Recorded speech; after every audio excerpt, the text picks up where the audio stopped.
Hello and welcome to the latest episode of Building a Business Grit and Grace with me, Anna Angelova, business coach and consultant. And today I have the pleasure of talking with Daniel Krikorian. Hi, Daniel. Welcome to the How you show. doing? Thank you I'm very doing much. great. I'm doing great. And let's start with introducing you.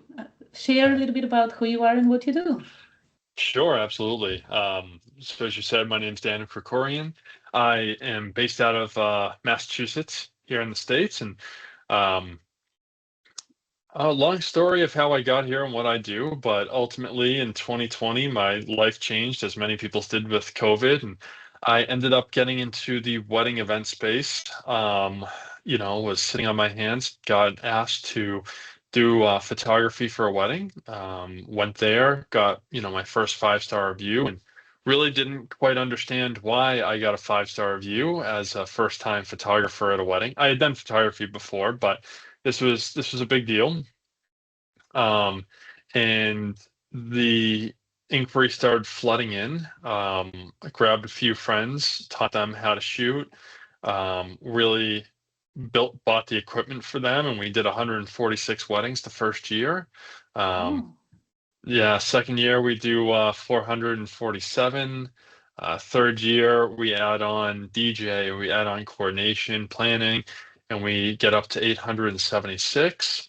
And the fourth year we hit 1200. And when we hit 1200 with 146 team members on our side, we started finding some serious cracks in the industry that ultimately led to the inability for us to grow, for us to take care of our couples properly.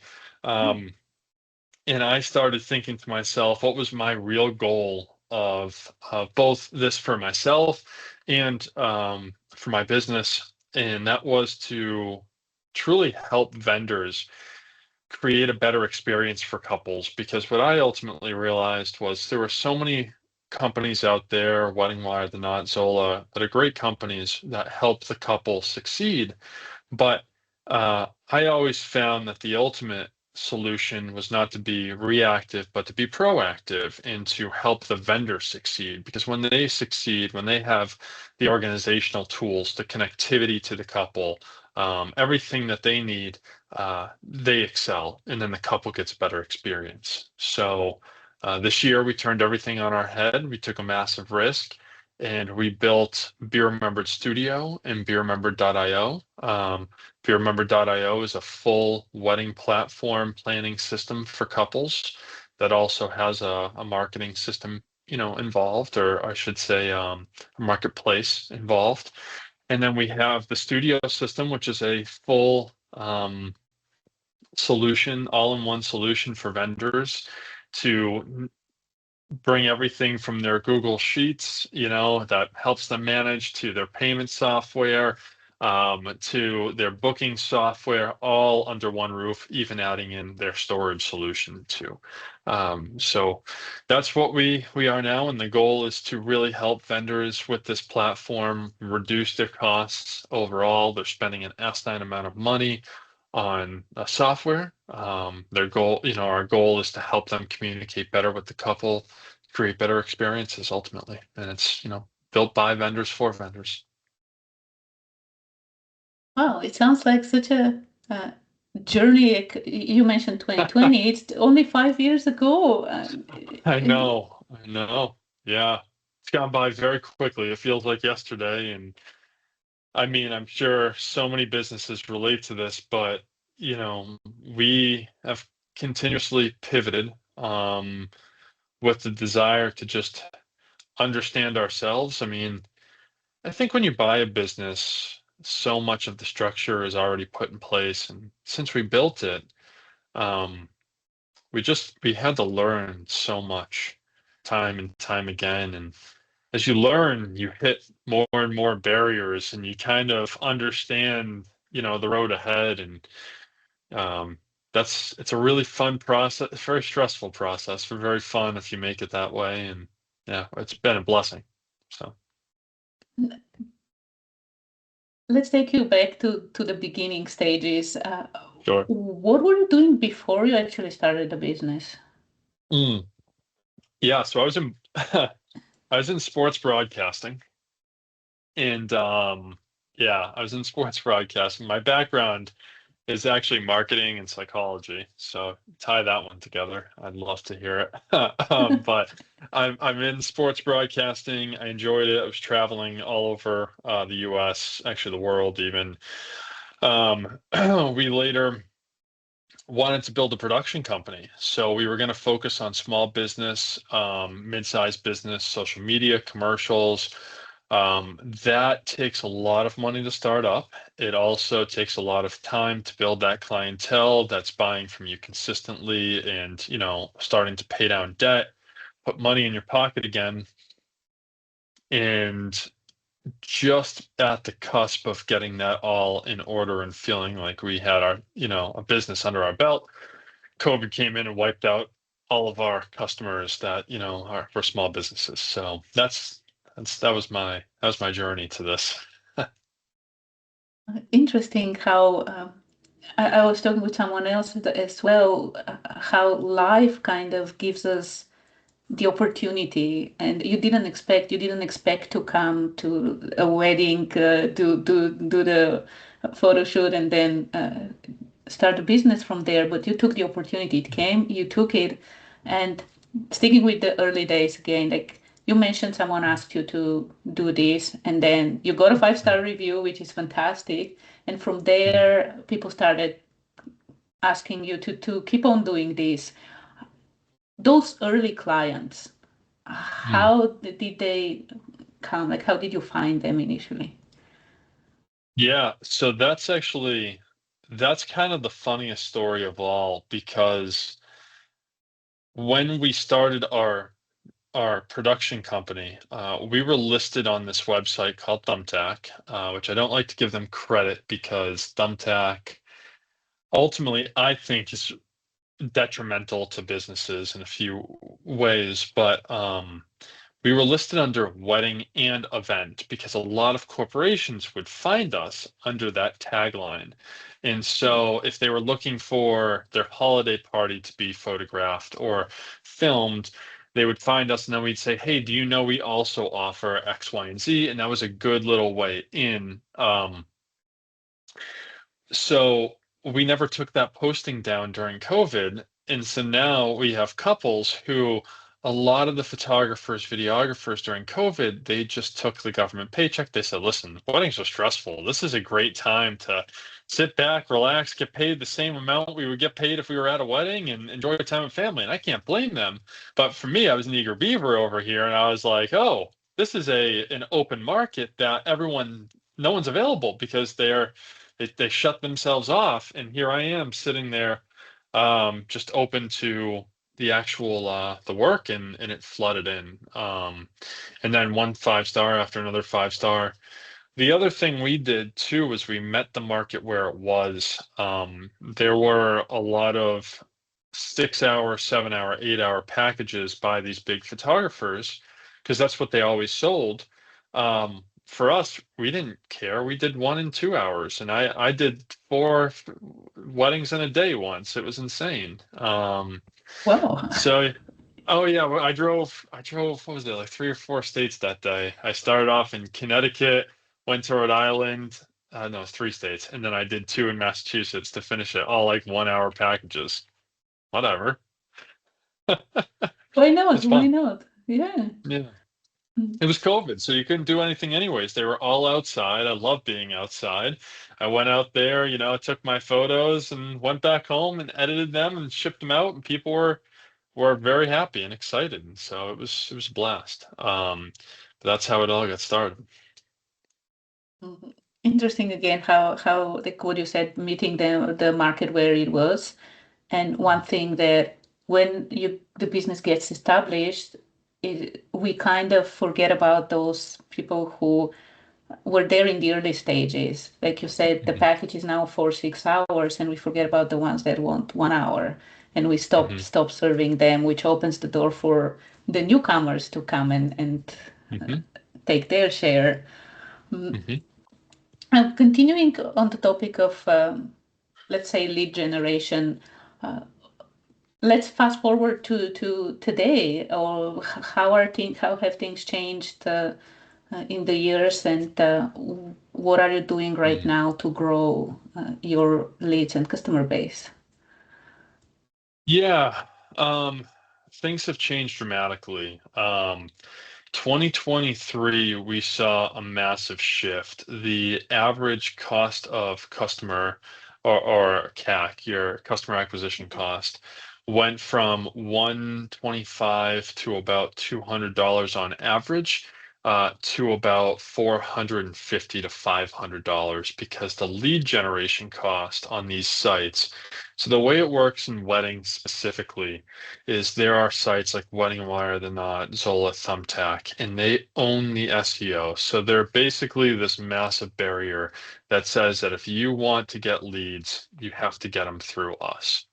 And so um, what we had done was we figured out their algorithms in the beginning, and we were paying, and we had like a 20, it was 22% conversion rate at one point. It was all the way up to Mhm. 27 at one point, actually. And so those leads were really making sense. Our CAC was low, our LTV was high, our lifetime value. So we were in just a really good position. And then 2023, I think they saw the number of vendors come onto these platforms to try to take advantage of this bubble in the wedding market.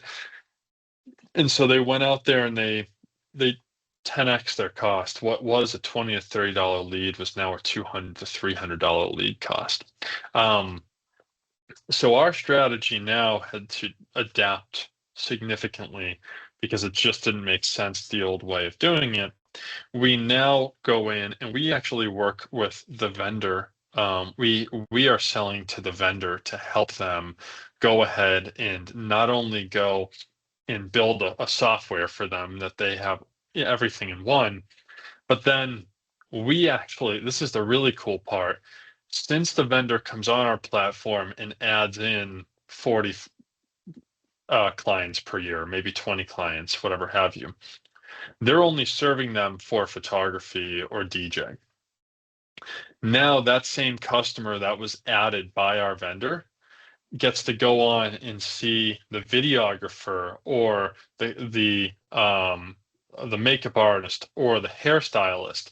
So we're actually getting them for a significantly cheaper cost. We're getting them under, usually 20 to $30 to get them on our platform, hopefully booking more and more services. So we've kind of circumvented that system.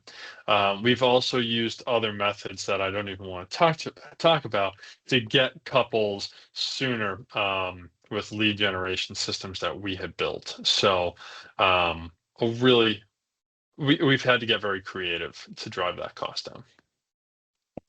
It's very interesting because I'm sensing a theme, hearing the theme of adapting and pivoting and like meeting the market where it is and that creativity. So I'm actually curious to hear more about how you approach all these changes that are happening so quickly to stay on top and keep on succeeding. Yeah, it was really funny. I had a day, and I'll never quite forget it, just on that creativity piece, where I had one of my photographers come in, and he was a new guy. Sometimes there can be a sense of arrogance, and there was this idea of, Dan, you're a business owner, you're not creative.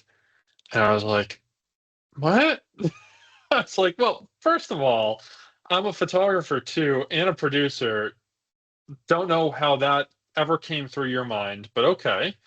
And then the second bit was, building a business is an extremely creative and logistical, or I should say operational, challenge. So to handle both of those, I think, you know, is impressive. Not giving myself credit, but like giving business owners credit. And I was just like, wow, you have no clue what goes on here. But so it's funny that you can kind of see that. That being said, how I handle it without losing my mind. I don't know. I think it gets lost. But but no, I have a if I have to pin it somewhere, I have an amazing fiance. She's brilliant. I attribute a lot of my success to her, to be totally honest with you, because when we've had a few major moments that we've had to pivot. The last one, which I'm still currently going through with this software, she was brilliant, and she was willing to take a look at this business for what it was and said to me, what are you trying to solve? What's the mission? Um, those things as a business owner, I don't think get looked at often enough. We get caught up in the day to day. We're very busy. Pulling back that curtain and saying, what are you solving for in this market? What are the pain points that you're trying to solve for ultimately? What's the mission of the company? And what are you doing on a day-to-day basis to actually get that done? Um, and when we did that, we went, oh shoot, our mission is to ultimately help the vendor to create a better couple experience.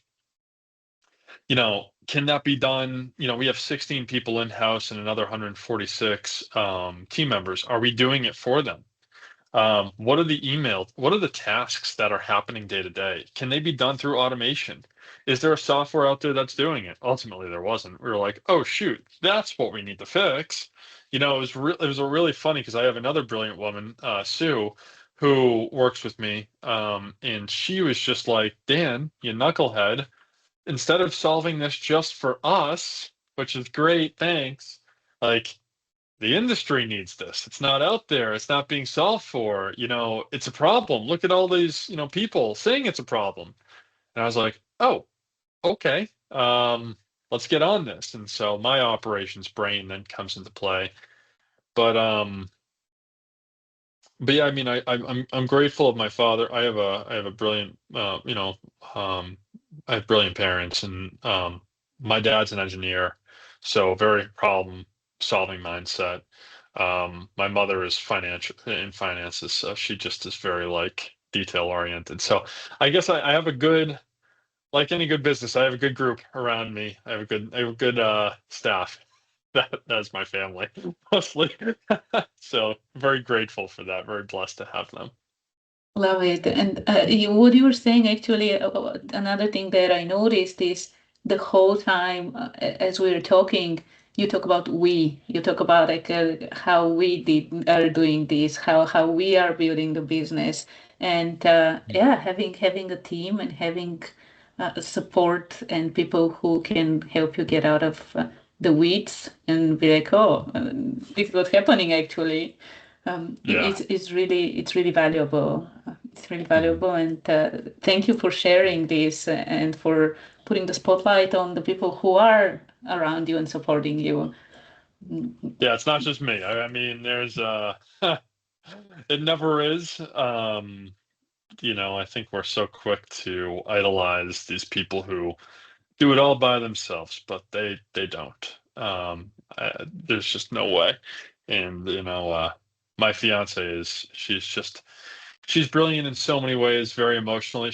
I will tell you, I could work 16 hours a day every day, lose myself in it, and not leave. And I'm very grateful that she's just like, no, no, no, no, no, we're not going to do that because your work suffers and you suffer, and let's try to avoid that. I'm like, oh, that's a good point. So yeah, very good. But Yeah, it's definitely fantastic when you have this kind of support at home. Really important. I remember talking with yeah. another business owner who was saying the same thing. Having someone right next to you who supports you and pulls you out of these things and is there for the good and the bad, which is Yeah, I awesome. mean, ultimately, I'm not gonna lie, I feel terrible for her sometimes because I'm like, listen, I wouldn't put up with my crap, like it's kind of just, joking with her, but yeah, I mean, it's, my brain goes crazy. This morning it was up at 2:30 a.m. checking something, and and she's just, thankfully she's just understanding of like, That's how my brain function. Her brain functions very similarly. She can shut it off much better than I can. But yeah, I mean, I think that's ultimately finding that individual who understands you. I always, when I look up successful businesses, there's always a brilliant partner beside them. So that's something that seems to be um, a constant. Yeah, and since we were talking about wedding industry, actually, this is one of the things. It's so interesting how just recently, I think it was on Monday, I was listening for a short video that was talking exactly about this, how important it is to find someone like as your partner, like in Hmm. life, someone who is a good fit in a way, like someone Hmm. who matches you in some ways and then Hmm. complements you in other ways. Hmm. And it sounds like you found this person, which is fantastic for you and your business. Well, it's very funny because, here I am. We put a plan in place this year. We've been building, we've been going through this transition. And, the vendor side has been a very, very big piece, but outside of our macro discussions, there's been a lot of micro discussions of her over my shoulder going, "Well, honey, for our wedding, I really want this," or "Why doesn't it look like this?" Or "That doesn't make sense." I'm like, "Okay, okay," and I'm like, "This is frustrating." At the same time, someone jumps on my site, one of my friends, and we're going through. He's an SEO, and he looks at me and he goes, "Well, a man built this site." I go, "Uh." Yeah, I did. And so, having my fiance come in and she's like, what does that even mean? I'm like, oh, God, okay. What would you like it to say? She's like, I just want to say book now. I don't want it to do this. I want it to say book now. Da, da, da. I was like, okay, you got it, honey. Whatever you want. And she's like, I want this and I want this. And where's my registry? And I was like, give me 10 days. Like, really? So it's been fun. It's been interesting. Now it sounds like you are going through some of the experience that your customers are going through, and it's definitely giving you a new perspective. What I will say, which cracks me up, I'm a very calm person. I think that's been one of the attributes that works so well in weddings, is that in these very high intensity moments, I'll look at the bride and I'll say to her, trust me, this has happened before. Don't worry about it. We're going to get through it. And I always get the joke of, am I a bridezilla? And I said, no, I've seen them. Trust me, you are not one of them. And that's a big calming sensation. I can see the whole, mood shifts. Everything's good. But I've had brides call me at 10 o'clock at night. My mother-in-law wants this and I can't, blah, blah, blah, blah, blah. And I'm like, it's fine. Like, just ignore them. And I just say, I say it from a guy's perspective of just like, of having never done it before too. I'm like, who cares? And then I'm on the phone with my mother and, we're going through the whole process and she's sitting there going, well, you have to invite them. I said, no, I'm not inviting them. No, I want them to know because we didn't get invited to their son's wedding. And I'm like, oh, okay, this is what those people were talking about that I clearly had no clue what was happening.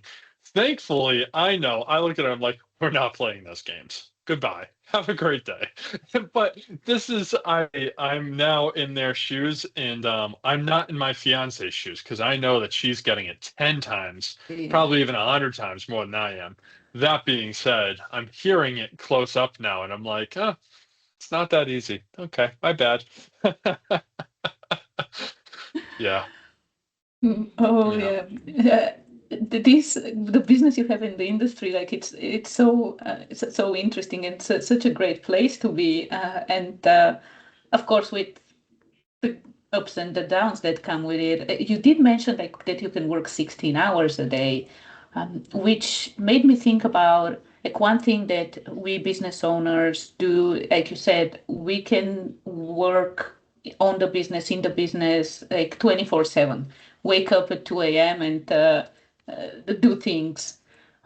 So when it comes to, I don't really like the word balance, but right now I can't think of another word. But when it comes to work-life balance, like how do you manage this? Yeah, yeah, it's really tough because I've had a previous business partner, I remember coming up to me and saying, I enjoy the Walt Disney Company. I find them fascinating. He was reading about Robert Iger and said Robert Iger shuts down at 5 p.m. at night. And I said to him, yeah, well, Robert Iger's not building a business.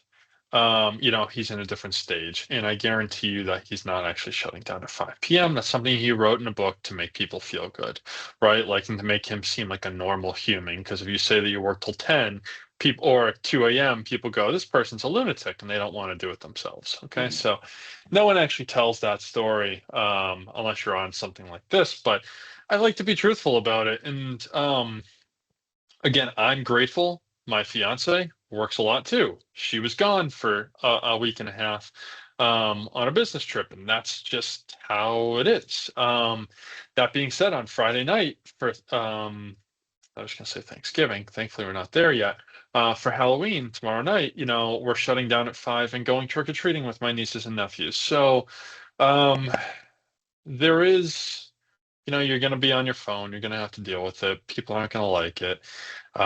Ultimately, you have to decide if that's the life you want, and if it is, you have to stick to it. And I think that in and of itself, I had a marketing woman who I loved, very very smart young woman, and she kept posting about work-life balance, and she made a comment to me, and I said, I don't have a work-life balance, so you can.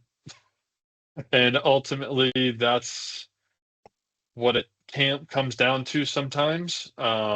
This idea of hating business people, this idea we have this in our Western society right now.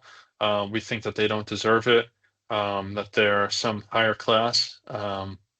Most of the time, we're up at 2 a.m. or working ridiculous hours or glued to our phone. We have the highest divorce rate. It's not a good thing. You have to, I think the ones that I admire the most, which I aim to be like, are the ones who have found a way to keep their family at the pinnacle of their life and still run a successful business. I don't think that that's possible in the beginning, which is why I always suggest to younger entrepreneurs to either find someone who truly understands this or not find someone at that time because it's just a lot of work. Um, and then go ahead and establish that, most of the time later on in life, which is unfortunate because I think it's such a beautiful thing once you have it. Um, but, but yeah, it's the balance is not always a balance. I mean, there's some part of the equation that's going to be thrown out, and that's part of it. It's what you sacrifice for it.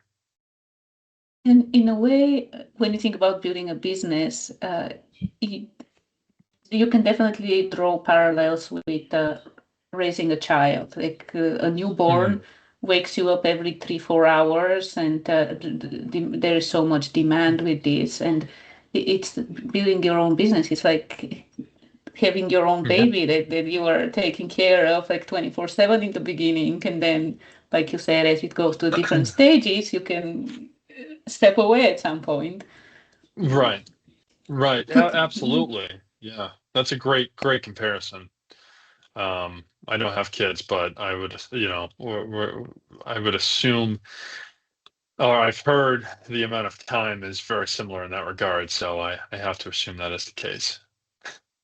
so So, thank you for sharing and like being honest that like that idea. That's why I don't like the word balance, because there are times when you will be working 16, 20 hours a day, and it's an investment. And also the other thing is that um, when this is the thing that you'd rather do on a Saturday morning, you have found something. yeah. Yeah, 100%. I think that's a great way to put it. Yeah, that's absolutely the case. When you sit there and you go, this is what I wanted. This is exciting. What does it matter? So you're gonna get it done, right? That's that's ultimately the case. And I mean, you know, you don't, yes, you wake up because of stress sometimes, but ultimately you wake up because you had this idea and you want to go write it down or see what's, going on here and there. And so it's, yeah, it's worth it. Stinks. You're tired, but it's worth it. So, Now, I know you're going through a change, transformation right now with the new platform you've introduced recently. But what's ahead for your business and all these things that you're doing? yeah, it's very exciting. I'm very excited about all of this. B.Remembered Studio, which is the back end side that we're releasing to vendors. It's actually being released on November 1st. It is really a complete change to our business, our system, and it's such an exciting prospect for us because it's actually making an impact across what could be the globe tomorrow. That's something Jacqueline, my fiance, and I had talked about of just Be Remembered as a whole, the way it was operating before could not have that impact as much as we wanted it to. There was so much manual work involved, and the manual work leads to mistakes, human error, especially as you go into quantity. And in this industry, you can't afford that. So building this automation, building this system has been a true blessing in disguise. It has opened us up and really given us the ability to offer these tools to vendors of every type and venues across the world in every domain. So that's really it's one of the most amazing things that we came up with. We have team members and individuals jumping on because they're so excited about this. So I, when I built this, it was very exciting. We were bringing people in, even in 2020. It was like, oh, there's work here, there's work there. That's great. But to see the level of excitement here for the product from both sides, to me, that's we've hit something. You know, um, it's it's a really really exciting time. It's nerve wracking because you're releasing your baby's learning how to walk. We'll bring it back to that Yeah. equation, right? And you're afraid that they're going to hit their head into the table, and you're trying to protect them from that, or you're trying to think of every which way that they could hurt themselves. So you're sitting like, oh my God, I hope they don't. Um, but ultimately, they're learning how to walk, and when that starts happening, it's an amazing feeling. We've seen when that excitement comes over you, that realization that you had built something that, people want, need, and are excited to use, that's a great feeling. That's huge. So I'm sure I'm not alone in that feeling, but it's very, very exciting moment for us. It's fantastic, and I'm actually looking forward to continuing to see your story and how this grows. Like you said, it has a potential to be used worldwide. It's not something just local, which is so awesome. Um, Now, as we're wrapping the conversation for today, any advice you'd give to people who are just looking to start a business? Oh, that advice varies depending upon the day, I'll tell you. But overall,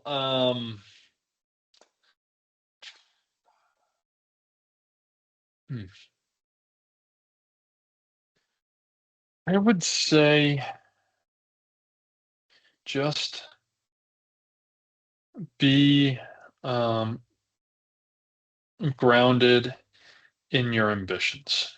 Um, that doesn't mean to slow your ambitions down, but it means to understand what you're getting yourself into, which we never quite know. But, there's a lot of times where my fiance says to me, oh, I'm sorry it's like that for you right now. And my response is always to her, I made this decision. I this is my choice. This was not something that happened accidentally. Really own that decision and that responsibility. And I think ultimately I haven't always done that. And I think mentally it hasn't been a good place. Owning your decisions, being responsible for them, I think just changes that dynamic in a very healthy manner and gets you excited versus, dragged down in the hard times and keeps you going. So, yeah. Very well said.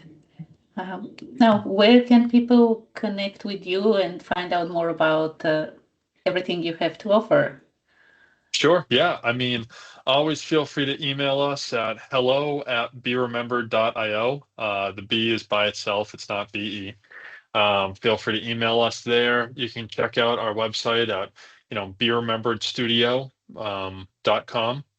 You can go to B.Remembered Studios as well, but, either or. You can see everything that we offer there. If you want to go ahead, I always suggest emailing us at hello@BRemember.io. Happy to go ahead and chat. They'll forward it to me and we can set up a time. All right. Perfect. Thank you. Thank you so much. And these things are into the description, like that. So we will add them in the description so people can go to the website, the correct website, have the email, and connect with you and follow you as well and your journey and all these great things that you're doing. So Thank you. thanks again for a wonderful conversation and sharing your story. I appreciate it, Anna. Thank you very much for having me on. Thanks, Daniel, and all the best with your launch. Like we are recording just like a couple of days before your launch, so Yes. all Yes. the best. Thank you. Yeah.